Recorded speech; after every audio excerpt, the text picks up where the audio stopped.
എല്ലാവർക്കും നമസ്കാരം. ഫ്രണ്ട്സ് ഓണിൻ്റെ പുതിയ ക്ലാസ്സിലേക്ക് സ്വാഗതം. നമ്മൾ കഴിഞ്ഞ ക്ലാസ്സിൽ പഠിച്ചത് SCERTയുടെ അതായത് 10ാം ക്ലാസ്സിൻ്റെ ഫിസിക്സിൻ്റെ ചാപ്റ്റർ 4 ആണ് പഠിച്ചത്, പ്രകാശത്തിൻ്റെ പ്രതിപതനം. ഇന്ന് നമ്മൾ പഠിക്കാൻ പോകുന്നത് ഈ പുസ്തകത്തിലെ രണ്ടാമത്തെ ചാപ്റ്ററായ വൈദ്യുത കാന്തിക ഫലം എന്ന ഭാഗമാണ്. അപ്പോൾ നമുക്ക് ചാപ്റ്ററിലേക്ക് കടക്കാം. ആദ്യം തന്നെ നമുക്ക് കാന്തങ്ങളെക്കുറിച്ചൊന്ന് പറഞ്ഞിട്ട് പോകാം. കാന്തം എന്താണെന്ന് എല്ലാവർക്കും അറിയാം. 2 പോളുകൾ ഉണ്ടെന്നറിയാം അല്ലേ? ഏതൊക്കെയാണ്? സൗത്ത് പോളും നോർത്ത് പോളും.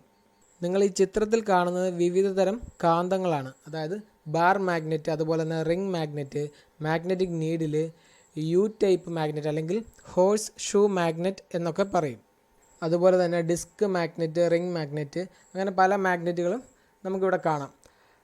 ഈ കളർ വെച്ച് ഐഡൻറ്റിഫൈ ചെയ്യാനുള്ള എളുപ്പമാർഗ്ഗമാണ് ബ്ലൂ കളറിൽ കാണിച്ചിരിക്കുന്ന സൈഡ് സൗത്ത് പോളും അതുപോലെ തന്നെ റെഡ് കളറിൽ കാണിച്ചിരിക്കുന്നത് നോർത്ത് പോളും ആയിരിക്കും. അതൊന്ന് ഓർത്തിരിക്കുക, ജസ്റ്റ് ഒന്ന് ഓർക്കാൻ വേണ്ടി മാത്രം പറഞ്ഞതാണ്. ചിത്രത്തിൽ ഇപ്പോൾ കാണുന്നത് ഒരു ബാർ മാഗ്നറ്റ് ആണ്. അതിൻ്റെ സൗത്ത് പോളും നോർത്ത് പോളും നമുക്ക് കാണാം. ആ ലൈൻസ് കാണിച്ചിരിക്കുന്നത് വൈദ്യുത കാന്തിക മണ്ഡലത്തിൻ്റെ രേഖകളാണ്. എന്താണ്? വൈദ്യുത കാന്തിക മണ്ഡല രേഖകൾ. ഈ ഒരു കാന്തിക മണ്ഡലത്തെക്കുറിച്ചും അതുപോലെ തന്നെ പോൾസിനെക്കുറിച്ചും എല്ലാം നമുക്ക് വിശദമായി പഠിക്കാം. അതിനു മുമ്പ് നമുക്കൊരു വ്യക്തിയെക്കുറിച്ച് അറിയേണ്ടതുണ്ട്. നമുക്ക് നോക്കാം. ഹാൻസ് ക്രിസ്റ്റ്യൻ ഈർസ്റ്റഡ് ആരായിരുന്നു? വൈദ്യുത കാന്തിക ഫലത്തെക്കുറിച്ച് ഏറെ പരീക്ഷണങ്ങൾ നടത്തിയ പ്രസിദ്ധനായ ഒരു ശാസ്ത്രജ്ഞനാണ്. അപ്പോൾ അദ്ദേഹം എന്താണ് കണ്ടുപിടിച്ചതെന്ന് നമുക്ക് നോക്കാം. അദ്ദേഹം നടത്തിയ ഒരു എക്സ്പെരിമെൻറ്റിൻ്റെ സെറ്റപ്പാണ് നമ്മളിവിടെ കാണുന്നത്. അവിടെ ഒരു എനർജി സോഴ്സ് അല്ലെങ്കിൽ ഒരു ബാറ്ററി ഉണ്ട്. ആ ഒരു സർക്യൂട്ടിനടുത്തായിട്ട് തന്നെ മറ്റൊരു നീഡിൽ വെച്ചിട്ടുണ്ട്, അതായത് മാഗ്നറ്റിക് നീഡിൽ. അതിൻ്റെ സൗത്ത് പോളും നോർത്ത് പോളും നമുക്ക് കാണാം. ആദ്യത്തെ ചിത്രത്തിൽ നമുക്ക് കാണാം കറണ്ട് ഫ്ലോ ചെയ്യുന്നത്, ആരോമാർ കൊണ്ട് കറണ്ട് ഫ്ലോ ചെയ്യുന്നത് ആൻറ്റി ക്ലോക്ക് വൈസ് ഡയറക്ഷനിലാണ്. അപ്പോൾ അവിടെ ഉണ്ടാകുന്ന നീഡിലിൻ്റെ മൂവ്മെൻറ്റ് എങ്ങനെയാണ്? നീഡിൽ നോർത്ത് നിന്ന് വെസ്റ്റിലേക്ക് മൂവ് ചെയ്യുന്നു. അതായത് നോർത്തിലേക്ക് നോക്കി നിൽക്കുന്ന നമ്മുടെ ഇടത് സൈഡിലാണ് വെസ്റ്റ്, വലത് സൈഡിലാണ് ഈസ്റ്റ്. അപ്പോൾ നോർത്തിൽ നിന്ന് വെസ്റ്റിലേക്ക് മൂവ് ചെയ്യുന്നു, അതായത് നമ്മുടെ സർക്യൂട്ടിലേക്ക് അടുത്ത് വരുന്നു നമ്മുടെ നീഡിൽ. അതുപോലെ തന്നെ രണ്ടാമത്തെ ഫിഗറിൽ നോക്കുക, കറണ്ട് ക്ലോക്ക് വൈസ് ഡയറക്ഷനിൽ മൂവ് ചെയ്യുമ്പോൾ നമ്മുടെ നീഡിൽ എങ്ങോട്ട് നീങ്ങുന്നു? നോർത്ത് പോള് ഈസ്റ്റിലേക്ക് നീങ്ങുന്നു. നോർത്ത് പോള് ഈസ്റ്റിലേക്ക്, അതായത് വലത്തോട്ട് നീങ്ങുന്നു. ഇതാണ് നമ്മുടെ ഡിഫറൻസ്. അതായത് കറണ്ടിൻ്റെ ഫ്ലോ അനുസരിച്ച് നമ്മുടെ പോൾസിൽ ഉണ്ടാകുന്ന മൂവ്മെൻറ്റും വ്യത്യാസം വരും. അപ്പോൾ അദ്ദേഹം കണ്ടുപിടിച്ചത് ഇതാണ്: വൈദ്യുതി പ്രവഹിക്കുന്ന ചാലകത്തിനടുത്തിരിക്കുന്ന കാന്തസൂചിക്ക് വിഭ്രംശം ഉണ്ടാകുന്നു. എന്താണ് വിഭ്രംശം എന്ന് പറഞ്ഞാൽ? ഒരു സ്ഥാനചലനം ഉണ്ടാകുന്നു. ഇത് കണ്ടെത്തിയത് 1820-ലാണ്. അത് യാദൃശ്ചികമായി കണ്ടെത്തിയാണ്. അദ്ദേഹം ഒരു സർക്യൂട്ടിനടുത്തായിട്ട് ഒരു മാഗ്നറ്റിക് നീഡിൽ വെച്ചപ്പോൾ അതിനൊരു മൂവ്മെൻറ്റ് ഉണ്ടാകുന്നത് അദ്ദേഹത്തിൻ്റെ ശ്രദ്ധയിൽപ്പെട്ടു. അങ്ങനെയാണ് ഇത് കണ്ടുപിടിക്കുന്നത്. അപ്പോൾ അടുത്തൊരു പോയിന്റ് ശ്രദ്ധിക്കുക. വൈദ്യുതിയും കാന്തികതയും തമ്മിലുള്ള അഭേദ്യമായ ബന്ധത്തെക്കുറിച്ച് ആദ്യമായി മനസ്സിലാക്കിയത് ആരാണ്? ഇദ്ദേഹമാണ്. വൈദ്യുതിയും കാന്തികതയും തമ്മിലുള്ള അഭേദ്യമായ ബന്ധത്തെക്കുറിച്ച് ആദ്യമായി മനസ്സിലാക്കി. ഇന്ന് ഉപയോഗിക്കുന്ന നമ്മുടെ റേഡിയോ, TV, ഫൈബർ ഒപ്റ്റിക്സ് തുടങ്ങിയ ടെക്നോളജികൾക്ക് തുടക്കമിട്ടത് തന്നെ അദ്ദേഹത്തിൻ്റെ ഈ പരീക്ഷണങ്ങളാണ്.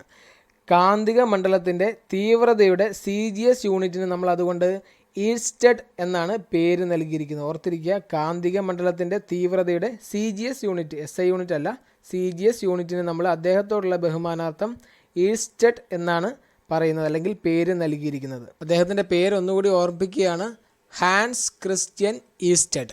അടുത്ത 2 പ്രധാനപ്പെട്ട പോയിന്റ് പറയാം. നമ്മളിപ്പോൾ കാന്തങ്ങളുടെ കാര്യം പറഞ്ഞു, കാന്തങ്ങളുടെ പോൾസിനെ കുറിച്ച് പറഞ്ഞു. അതുപോലെ ഒരു സർക്യൂട്ടിലൂടെ വൈദ്യുതി പ്രവഹിക്കുമ്പോൾ അവിടെ ഒരു കാന്തിക മണ്ഡലം, ആ ഒരു സർക്യൂട്ടിന് ചുറ്റും കാന്തിക മണ്ഡലം ക്രിയേറ്റ് ചെയ്യുന്നു നമ്മൾ പറഞ്ഞു. ഇനി നമ്മൾ 2 ഉപകരണങ്ങളെക്കുറിച്ചാണ് പറയുന്നത്. ഈ പറഞ്ഞ കാന്തങ്ങളുടെയൊക്കെ തന്നെ 2 പോൾസ് ഉണ്ടെന്ന് നമ്മൾ പറഞ്ഞു. ഈ 2 പോൾസും ഐഡൻറ്റിഫൈ ചെയ്യാൻ ഉപയോഗിക്കുന്ന ഉപകരണം, കാന്തങ്ങളുടെ ധ്രുവത കണ്ടെത്തുവാൻ, അതായത് ധ്രുവങ്ങൾ ഏതൊക്കെയാണ്, സൗത്ത്, നോർത്ത് എന്നിവ കണ്ടെത്താൻ ഉപയോഗിക്കുന്ന ഉപകരണം ഏതാണ്? Magnetic compass. അതുപോലെ തന്നെ മോട്ടോർ തത്വ അടിസ്ഥാനത്തിൽ, എന്താണെന്ന് നമുക്കത് പിന്നീട് പറയാം, മോട്ടോർ തത്വ അടിസ്ഥാനത്തിൽ പ്രവർത്തിക്കുന്ന 2 പ്രധാന ഉപകരണങ്ങളാണ് വൈദ്യുത മോട്ടോറും ചലിക്കും ചുരുൾ ലൗഡ് സ്പീക്കർ. നമ്മളൊക്കെ അറിയാവുന്ന സ്പീക്കർ തന്നെയാണ്. അപ്പോൾ സ്പീക്കറിനെ കുറിച്ചും മോട്ടറിനെ കുറിച്ചും നമുക്ക് പിന്നീട് പറയാം. നമുക്ക് മാഗ്നറ്റിക് കോമ്പസ് എന്താണെന്ന് നോക്കാം. നിങ്ങളിപ്പോൾ ചിത്രത്തിൽ കാണുന്നത് ഒരു ബാർ മാഗ്നറ്റ് ആണ്. അതിൻ്റെ സൗത്ത് പോളും നോർത്ത് പോളും നമുക്ക് കാണാം. നമ്മളിപ്പോൾ പറഞ്ഞു മാഗ്നറ്റിക് കോമ്പസ് എന്തിനാണ് ഉപയോഗിക്കുന്നത്? ധ്രുവത അല്ലെങ്കിൽ ധ്രുവങ്ങൾ ഏതൊക്കെയാണെന്ന് തിരിച്ചറിയാൻ. ഇവിടെ 2 പോൾസിലുമായിട്ട് 3 മാഗ്നറ്റിക് കോമ്പസുകൾ വീതം വെച്ചിട്ടുണ്ട്. അതിൻ്റെ നീഡിൽസ് എങ്ങോട്ടാണ് നിൽക്കുന്നത്? ആ നീഡിലുകളുടെ റെഡ് കളറിൽ കാണുന്ന ടിപ്പാണ് നോർത്ത്, അതുപോലെ വൈറ്റ് കളറിൽ കാണുന്നത് സൗത്ത് ആണ്. നമ്മുടെ ബാർ മാഗ്നറ്റിൻ്റെ നോർത്ത് പോളിൻ്റെ സൈഡിലേക്ക് ഏത് സൈഡാണ് നിൽക്കുന്നത്? നീഡിലിൻ്റെ സൗത്ത് പോളാണ്. അതുപോലെ തന്നെ നമ്മുടെ ബാർ മാഗ്നറ്റിൻ്റെ സൗത്ത് പോളിലേക്ക് നീഡിലിൻ്റെ ഏത് സൈഡാണ് നിൽക്കുന്നത്? നീഡിലിൻ്റെ നോർത്ത് സൈഡുമാണ് നിൽക്കുന്നത്. എന്തായിരിക്കാം ഇതിന് കാരണം? അപ്പോൾ നമ്മൾ എങ്ങനെ ഐഡൻറ്റിഫൈ ചെയ്യും? നമുക്കറിയാം, ഒരു കാന്തത്തിൻ്റെ ലൈക്ക് പോൾസ്, അതായത് ഒരേപോലുള്ള പോൾസ് തമ്മിൽ അട്രാക്റ്റ് ചെയ്യുന്നില്ല. എന്താണ്? വികർഷിച്ച് പോവുകയാണ്. ആകർഷിക്കുന്നില്ല, വികർഷിച്ച് പോവുകയാണ്. അതുപോലെ തന്നെ വ്യത്യസ്ത പോളുകൾ തമ്മിലാണ് ആകർഷിക്കുന്നത് അല്ലെങ്കിൽ അട്രാക്റ്റ് ചെയ്യുന്നത്. അതായത് നോർത്ത് പോളും സൗത്ത് പോളും തമ്മിലാണ് അട്രാക്റ്റ് ചെയ്യുന്നത്. നോർത്തും ആയാലും സൗത്തും ആയാലും വികർഷിച്ച് പോകും. ആ ഒരു കൺസെപ്റ്റ് തന്നെയാണ് നമ്മളിവിടെ മാഗ്നറ്റിക് നീഡിൽ അല്ലെങ്കിൽ മാഗ്നറ്റിക് കോമ്പസ് ഉപയോഗിച്ച് നമ്മൾ ധ്രുവത കണ്ടെത്തുന്നത്. നമ്മുടെ മാഗ്നറ്റിക് നീഡിലിൻ്റെ സൗത്ത് പോളാണ് ചേർന്നിരിക്കുന്നതെങ്കിൽ അവിടെയുള്ള മാഗ്നറ്റിൻ്റെ ഏത് ടിപ്പിലേക്കായിരിക്കും ചേർന്നിരിക്കുന്നത്? നോർത്ത് പോളിലേക്കായിരിക്കും. അതുപോലെ തന്നെ നീഡിലിൻ്റെ നോർത്ത് പോളാണ് ചേർന്നിരിക്കുന്നതെങ്കിൽ ഏത് സൈഡിലേക്കായിരിക്കും ചേർന്നിരിക്കുന്നത്? നമ്മുടെ മാഗ്നറ്റിൻ്റെ സൗത്ത് പോളിലേക്കായിരിക്കും. അപ്പോൾ അങ്ങനെ നമുക്ക് നമ്മുടെ മാഗ്നറ്റിൻ്റെ സൗത്ത് നോർത്ത് പോളുകൾ തമ്മിൽ ഐഡൻറ്റിഫൈ ചെയ്ത് എടുക്കാവുന്നതാണ്. എല്ലാവർക്കും മനസ്സിലായെന്ന് വിചാരിക്കുന്നു.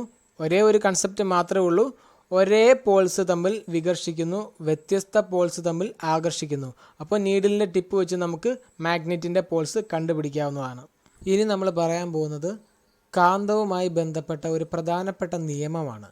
ജെയിംസ് ക്ലാർക്ക് മാക്സ്വെല്ലിൻ്റെ വലതു കൈ പെരുവിരൽ നിയമം, അല്ലെങ്കിൽ വലംപിരി സ്ക്രൂ നിയമം എന്നും പറയും.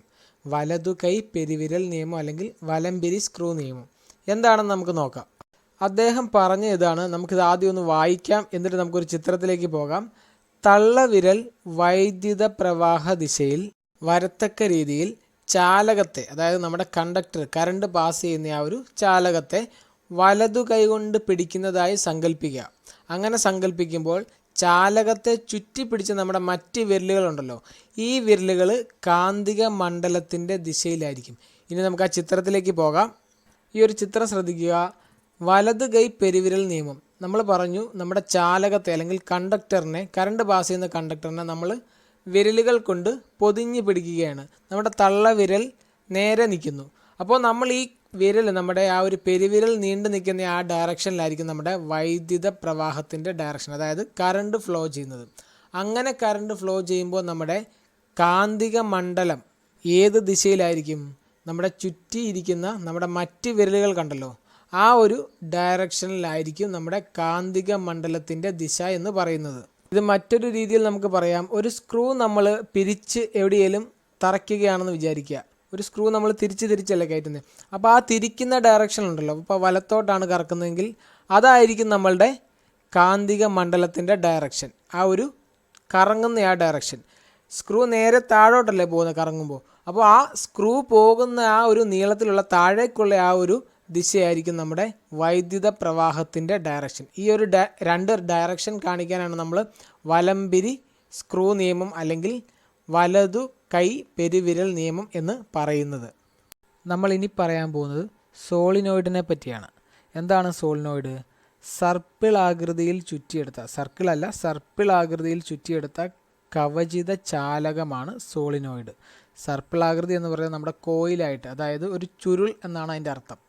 നമ്മുടെ വൈദ്യുതിയുടെ കാന്തിക ഫലം പ്രയോജനപ്പെടുത്താൻ വേണ്ടിയാണ് ഇത്തരം കമ്പിച്ചുരുളുകൾ ഉപയോഗിക്കുന്നത്. ഒന്ന് ഓർത്തിരുന്നാൽ മതി. വൈദ്യുതിയുടെ കാന്തിക ഫലം പ്രയോജനപ്പെടുത്താൻ വേണ്ടിയാണ് സോളിനോയിഡുകൾ ഉപയോഗിക്കുന്നത്. നമ്മളിപ്പോൾ ചിത്രത്തിൽ കാണുന്നതാണ് ഒരു സോളിനോയിഡിന് എക്സാമ്പിൾ, അതായത് ഒരു കമ്പിച്ചുരുൾ. അതാണ് സോളിനോയിഡ് എന്ന് പറയുന്നത്. ഇതുമായി ബന്ധപ്പെട്ട ഒരു പ്രധാന പോയിൻ്റാണ് നമ്മളിപ്പോൾ പറയാൻ പോകുന്നത്. ശ്രദ്ധിക്കുക.